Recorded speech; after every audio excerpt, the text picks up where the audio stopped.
Pero syempre bago po tayo dumako sa atin pong mga issue at mga balita, narito po muna ang ating food for the soul and food for the spirit.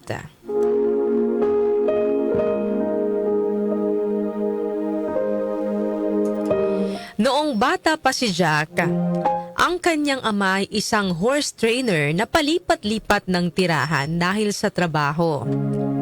Dahil dito, madalas maantala at paputol-putol ang kanyang pag-aaral. Pagsapit ng kanyang senior year, pinaghamwa sila ng kanilang guro ng sanaysay tungkol sa kung ano ang gusto nilang maging paglaki. Hindi nagdalawang isip si Jack. Isinulat niya ang pangarap niyang magkaroon ng sarili niyang horse ranch. Detalyado ang kanyang ginawa. May mga guhit pa ng mga gusali, kulungan ng mga kabayo at maging planong bahay. Pagkalipas ng 2 araw, ibinalik ng guro ang kanyang mga papel. Laking gulat ni Jack nang makita ang malaking F sa itaas ng kanyang papel. Tinanong niya ang guro kung bakit. Sagot naman ng guro, hindi makatotohanan ang isinulat mong pangarap para sa sitwasyon ninyo ng pamumuhay. Pagkatapos, ay ibinalik ng guro kay Jack ang papel at muli siyang pinagawa ng mas realistic daw na pangarap. Kasi naman daw, hindi daw realistic. Kumbaga parang suntok sa buwan yung pangarap ni Jack dahil nga doon sa kasalukuyang sitwasyon ng kanilang pamumuhay. Pagkalipas ng ilang araw, ibinalik ni Jack sa kanyang guro ang papel. Pero wala siyang binago ni isa. Sabi niya, hahayaan ko na lang po ang F na ibinigay niyong marka dahil wala pong magbabago sa aking pangarap.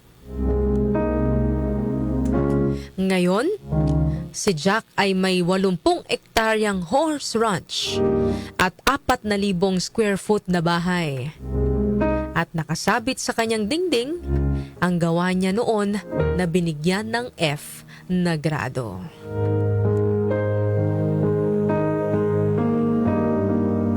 Ano po ang aral na mapupulot po natin sa ating pong kwento ngayong umaga? Sa buhay natin mga kanyusik, marami yung mga taong mangmamaliit sa ating kakayahan. Marami ang magsasabi na hindi natin kayang maabot ang mga pangarap natin dahil sa kasalukuyang estado ng ating pamumuhay. Magkagayon man, wag po tayong tumigil sa pangangarap. Huwag tayong paapekto sa sinasabi ng iba at bagkus gamitin po natin itong inspirasyon. Gamitin nating motivation yung mga pagdududa nila sa kakayahan natin upang mas lalo pa tayong magsikap, mas lalo pa nating galingan.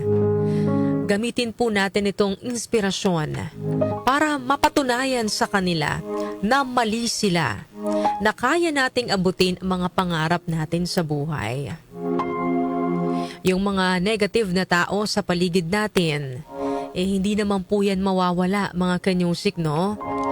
Kahit anong gawin natin, lagi naman silang may masasabi, no? Gumawa ka ng mabuti, gumawa ka ng masama, talagang may comment sa'yo yung mga tao sa paligid mo. Kaya siguro, ang best dating gawin, manahimik, no? Huwag silang patulan. At ipakita po natin na kaya nating makamit ang mga mithiin natin sa buhay. Sabi nga, work hard in silence and shock them with your success. Sabi nga po sa 2 Chronicles chapter 15 verse 7, "But as for you, be strong and do not give up, for your work will be rewarded." Nakikita po ng Panginoon mga kanyusik ang ating pagpupursige sa buhay. Kaya anuman ang ating pinagdaraanan, anuman ang sinasabi ng mga tao sa paligid natin, huwag tayong susuko. No? Tuloy lang sa pagkamit sa ating mga pangarap, no? Dahil balang araw, no, mapapasakamay din po natin ang bunga ng ating pagsusumikap. Yan po ang ating Food for the Soul and Food for the Spirit ngayong araw po ng Friday.